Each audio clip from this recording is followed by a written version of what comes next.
Hello students, now this is middle cranial fossa. Middle cranial fossa occupies temporal lobe of the cerebral hemisphere on each side and pituitary, that is hypophyseal cerebri, in the middle.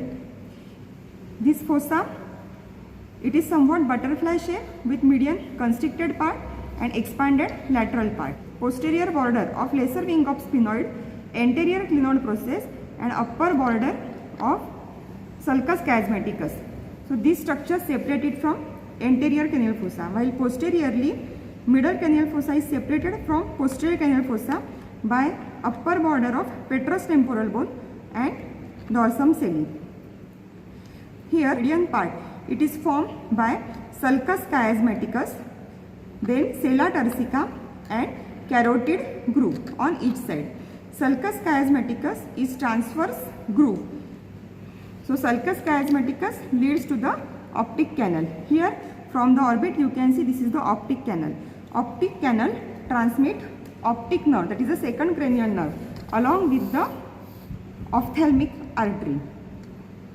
Here this sulcus chiasmaticus, though it is named sulcus chiasmaticus, the optic chiasma which is formed by the crossing, that is chiasma of the optic nerve, it lies little above this sulcus.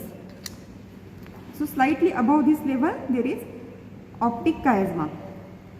Now here the posterior border of this sulcus chiasmaticus, here you can see this is the tuberculum coeli, and then there is this fossa. This is like a this is the hypophyseal fossa, and posteriorly dorsum coeli, which is the quadrilateral plate of the bone.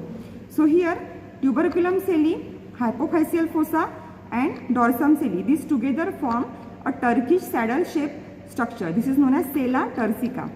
This hypophyseal fossa, it lodges pituitary gland, while tuberculum coeli, here it gives attachment to anterior margin of diaphragma coeli, which is the dural fold. From the tuberculum coeli there is middle clinoid process, it projects. Between middle clinoid process and anterior clinoid process, this is anterior clinoid process, between this there is a ligament that is known as keratidoclinoid ligament. This keratidoclinoid ligament convert this into a foramen. From this foramen the upturned part of internal carotid artery, it passes here, and on each side of this hypophyseal fossa you can see there is italic F-shaped groove. This is known as carotid groove. It lodges carotid artery along with sympathetic plexus of nerve. Below this hypophyseal fossa there is sphenoid air sinuses. This is the dorsum coeli. On each side of it there is projection is there, that is known as posterior clinoid process. So here this posterior fossa, you can see it is covered by the tent shaped fold of the dura mater. This tent shaped fold of dura mater has this attached margin which is attached to this upper border of petrous temporal bone on each side.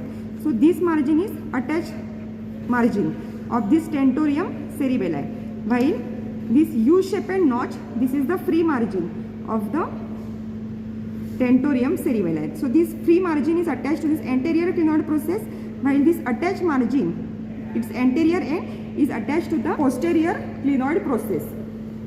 Below this lesser wing of sphenoid there is a fissure. This is known as superior orbital fissure. Now I am putting probe in this superior orbital fissure. As it is overhung by this lesser wing of sphenoid, you cannot see clearly here. Now the probe is in superior orbital fissure, and now this probe is entering into the orbit. So superior orbital fissure, it leads to the orbit. Superior orbital fissure, here it is divided into three parts by this tendinous ring. This common tendinous ring, it converts this superior orbital fissure into three parts. This is the lateral part, this is intermediate part, and this is medial part. Lateral part, it transmits the nerve, that is the lacrimal, frontal and trochlear nerve. These are from the ophthalmic division of the trigeminal, that is fifth cranial nerve. Middle part, it transmits two divisions of third cranial nerve, that is oculomotor nerve, and the sixth nerve, that is the abducent nerve. Sometimes superior ophthalmic vein, it also passes from this middle part of superior orbital fissure. There is a small nerve, that is a nasociliary nerve, it also passes from this middle part. Superior ophthalmic vein, usually it passes from the lateral part. Now here the medial part, it transmits inferior ophthalmic vein. So this is the superior orbital fissure and its three parts because of this common tendinous ring. After this superior ophthalmic fissure, there is along this concave border, you can see this is foramen rotundum. So you can remember a mnemonic for this foramen rotundum, oval and spinosum. So ROS, R for rotundum. This foramen rotundum transmit maxillary nerve, which is a branch of trigeminal ganglion. Then there is foramen oval, which is oval shaped foramen. It transmits structures. These are the mandibular branch of trigeminal ganglion. So M, that is mandibular nerve, then A, that is accessory meningeal artery, then lesser petrosal nerve and emissary vein. So you can remember a mnemonic MALE. This emissary vein passing from this foramen oval, it connects it with the cavernous sinus, which is situated on each side of this body of sphenoid. This foramen spinosum posterior to this foramen oval. This foramen spinosum, it transmits middle meningeal artery and nervus spinosus. From here the middle meningeal artery comes here, then it divides into two parts.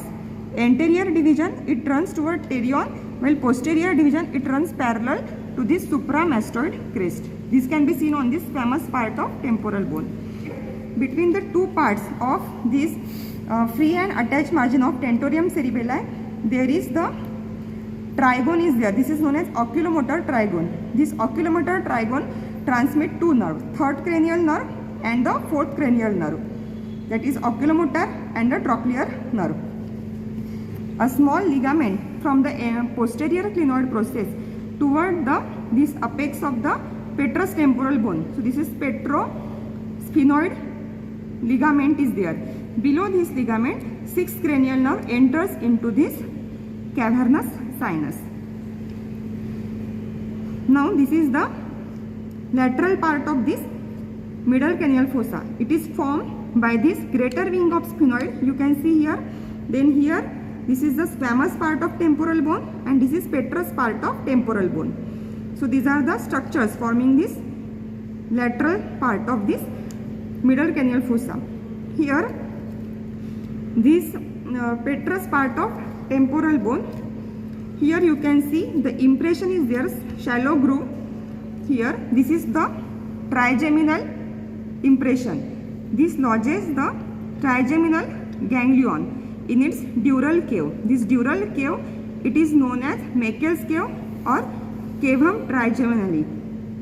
Lateral to it, this eminence is formed. This is the arcuate eminence. Below this eminence, there is anterior semicircular canal of the ear. As this petrous bone, inside it there is the internal ear is situated. So below this arcuate eminence, there is the anterior semicircular canal is situated. Then you can see here, this is rest of the part of this petrous bone. This is known as tegmen tympani. This tegmen tympani, it covers mastoid ear cell, tympanic cavity and auditory tube, its bony part. So it is roofing this structure. On this surface, you can see two grooves. These grooves